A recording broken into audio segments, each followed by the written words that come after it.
Olá pessoal, Centro Conservador de Estudos, estou gravando esse vídeo a pedido da Patrícia, responsável pelo Centro Conservador de Estudos. O que acontece? A Patrícia me pediu para falar um pouquinho sobre a questão do relativismo, né, Patrícia? É isso? Sim. O relativismo é uma realidade, é uma corrente filosófica, ele tem ramificações na religião, na teologia, na própria filosofia, na sociologia, em muitas ciências humanas, sociais. Uma coisa que chama a atenção do relativismo é aquele exemplo. Você pega lá o número 6, você desenha no chão e você coloca duas pessoas. Aí eles dizem assim, olha, aqui nós temos poucos recursos, tá? Nós gravamos com celular, então... Mas acredito que a maioria de nós já vimos essa imagem. Pega duas pessoas e coloca assim, é um 6 ou é um 9? Aí vão dizer, olha, depende do ponto de vista, depende da perspectiva. Primeira coisa, existe ponto de vista? Existe. Existe ponto de vista. Cada um de nós temos um ponto de vista, ou mais de um ponto de vista. Né? Mas o ponto de vista, ele não é a fonte da verdade. Ele é a posição da pessoa diante da verdade. Verdade. Uma coisa lógica. Se não existisse verdade, nós não perderíamos tanto tempo. Ou para dizer que a verdade existe, ou para negar a verdade. Você que está me ouvindo, que é relativista, você consegue pensar numa coisa que não existe? Se você conseguir pensar numa coisa que não existe, eu coloco fogo nos meus livros de filosofia, no meu diploma de filosofia, coloco fogo em todas as bibliotecas de filosofia do mundo. Não é possível pensar no que não existe. Me pensa numa coisa que existe. Que não exista, desculpa. Pensa e fala, olha, eu estou pensando aqui numa coisa que não existe. Como que é isso aí? Então é uma coisa tão óbvia, é uma coisa infantil. As pessoas passam o tempo pensando, não, porque a verdade é igual os idiotas que passam a vida tentando provar que Deus não existe. São as pessoas que mais provam que Deus existe. Porque no final assim fracassam.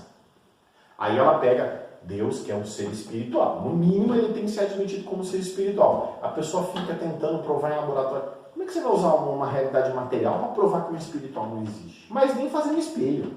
Isso não existe. Então, existe a verdade? Existe a verdade.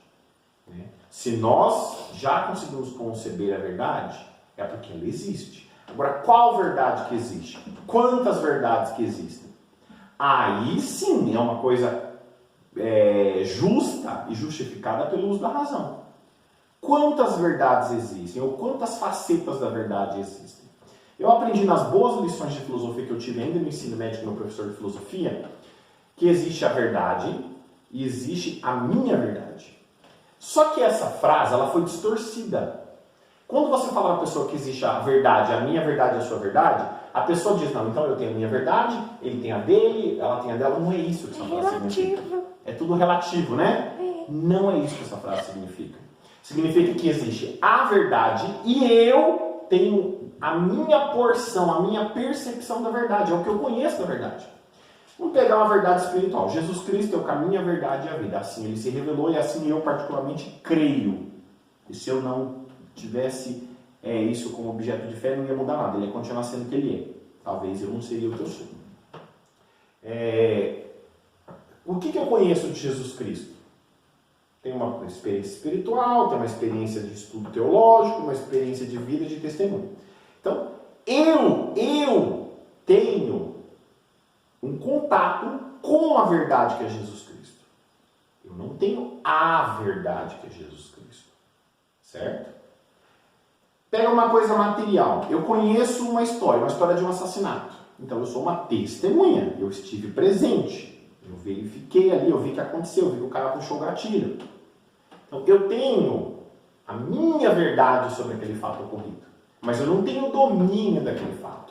Da mesma forma que um cristão não tem o domínio de Jesus, que é a verdade, ou de qualquer outra religião que tenha uma concepção de verdade, nós não temos o domínio da verdade. Nós temos uma parte da verdade. Nós conhecemos um pouco da verdade.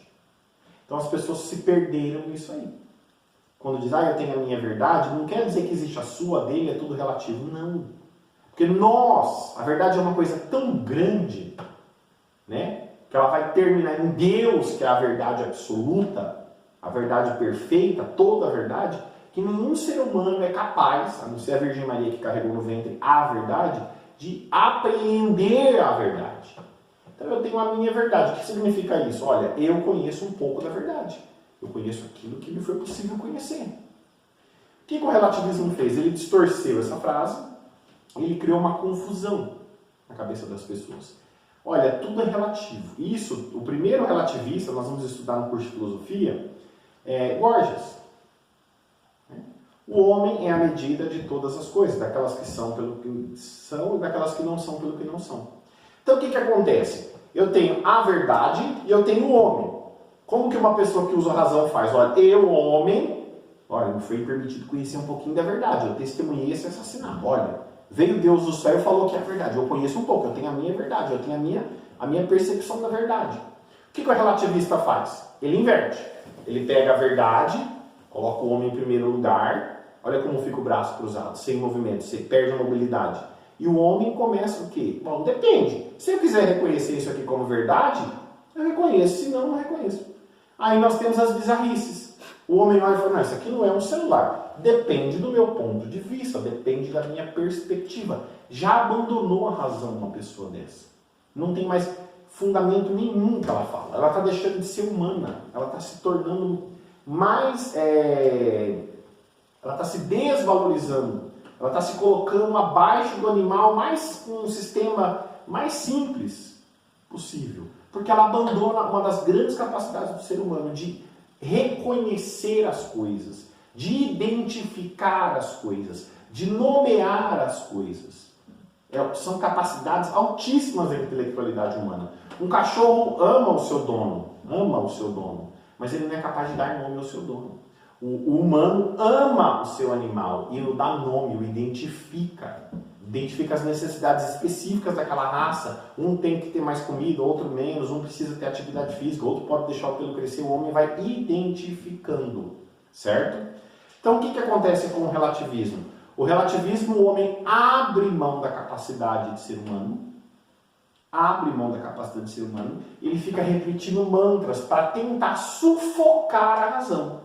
A minha verdade, a verdade não é absoluta, são as frases mais ouvidas.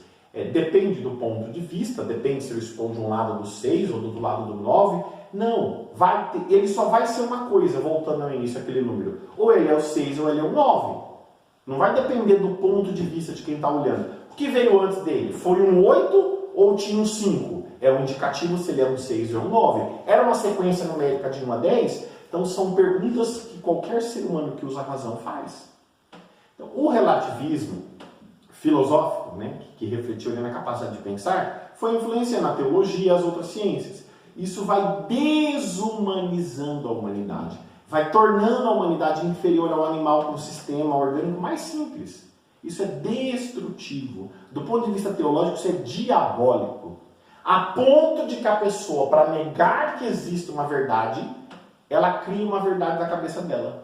Qual que é a verdade que ela cria? Não existe verdade. É uma coisa meio assim estúpida. Tá bom, eu nego a verdade. Mas para negar a verdade, eu crio uma outra verdade, que é uma mentira.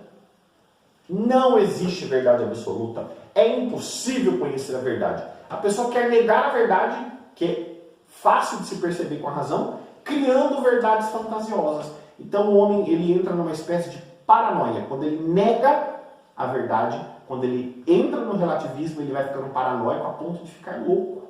Se ele levar isso muito a sério, ele vai ficar completamente maluco. Ele vai começar a criar verdades que não se sustentam, porque estão longe da verdade, que realmente é a verdade, para negar aquilo que é natural da percepção da razão humana. Então o que nós temos que observar? Combater isso com o estudo da filosofia. Quem acha que vai deixar de ser relativista, se for formado pela nossa escola, se for formado por essa geração nossa, sem estudar filosofia, não vai.